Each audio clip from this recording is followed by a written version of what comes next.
আজকে আমরা শিখব কিভাবে এসএমএস পোর্টালে মেডিসিন ইন্ডেন্ট করতে হয়। এসএমএস সিস্টেমে ইন্ডেন্ট করার জন্য সর্বপ্রথমে আপনারা ক্রোম ওপেন করে নেবেন। এবার ক্রোম ওপেন করে আপনারা এখানে লিখবেন এসএমএস পোর্টাল।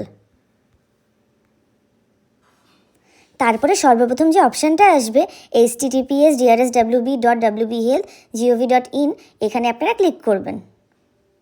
এবার আপনাদের পেজ খুলে গেল। এবার আপনাদের ইউজার নেম এবং পাসওয়ার্ডটা দিতে হবে।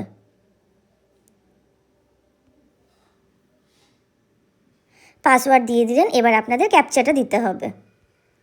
এখানে রয়েছে 315870 দিয়ে লগ ইনে ক্লিক করবেন। এবার এরকম একটা পেজ খুলে যাবে। এবার আপনারা ওপর দিকে চলে যাবেন, এই বাঁ দিকে যে 3টে দাগ আছে এখানে ক্লিক করলে আপনাদের এরকম একটা দেখাবে। এবার এই জায়গাটায় আপনারা ক্লিক করবেন, করে এবার আপনারা চলে যাবেন ইন্ডেন্টে গিয়ে যে ইন্ডেন্ট টু প্যারেন্ট ইউনিট আছে এখানে আপনারা ক্লিক করবেন। আমি প্রথমে প্যারেন্ট ইউনিটটাই দেখাচ্ছি, তারপরে কি করে আদার্স ইউনিটে করতে হয় সেটাও দেখিয়ে দেবো। ইন্ডেন্টিং ইউনিট দেখতে পাচ্ছেন, এখানে হচ্ছে আপনার ইউনিটের নাম দেখাবে। তারপরে ক্যাটাগরি সিলেক্ট করতে হবে। ক্যাটাগরিতে আমি ড্রাগ সিলেক্ট করলাম। এইবার হচ্ছে সাব ক্যাটাগরিতে 2 রকমের আছে, ক্যাটালগ এবং নন ক্যাটালগ। আমি এখানে ক্যাটালগটাই সিলেক্ট করলাম। ইন্ডেন নাম্বার দেখুন অটোমেটিক্যালি জেনারেট হয়ে গেছে। এটা হচ্ছে DC11 মানে ড্রাগের 11।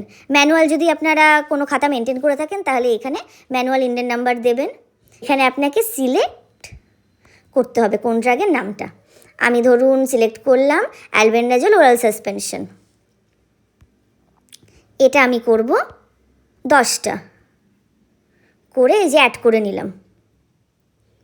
তারপরে আবার যে কোনো একটা নাম সিলেক্ট করলাম। ধরুন আমি সিলেক্ট করলাম অ্যামলোডিপিন 5 mg।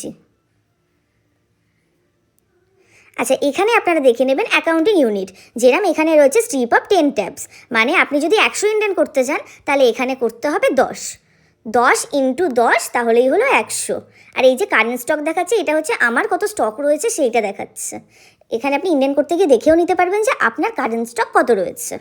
তাহলে আমি 100 ইন্ডেন্ট করবো, তাহলে আমি 10 লিখলাম, লিখে আবার অ্যাড করে নিলাম। এরকম আপনি যে কটা ইন্ডেন্ট করতে চাইবেন সব কটা আইটেম অ্যাড করবেন, করে লাস্টে সেভ করে দেবেন। লাস্টে সেভ করে দিলাম, রেকর্ড সেভ সাকসেসফুলি। এবার আমার ইন্ডেন্টটা কমপ্লিট হয়ে গেল। এবার নিচে এখানে ক্লিক করলে এই যে এখানে ইন্ডেন্ট প্রিন্টে ক্লিক করলাম, এই যে দেখুন আমি কী ইন্ডেন্ট করেছি এটা কিন্তু বেরিয়ে গেছে। এভাবে আপনারা খুব সহজেই ইন্ডেন্ট করে নিতে পারবেন।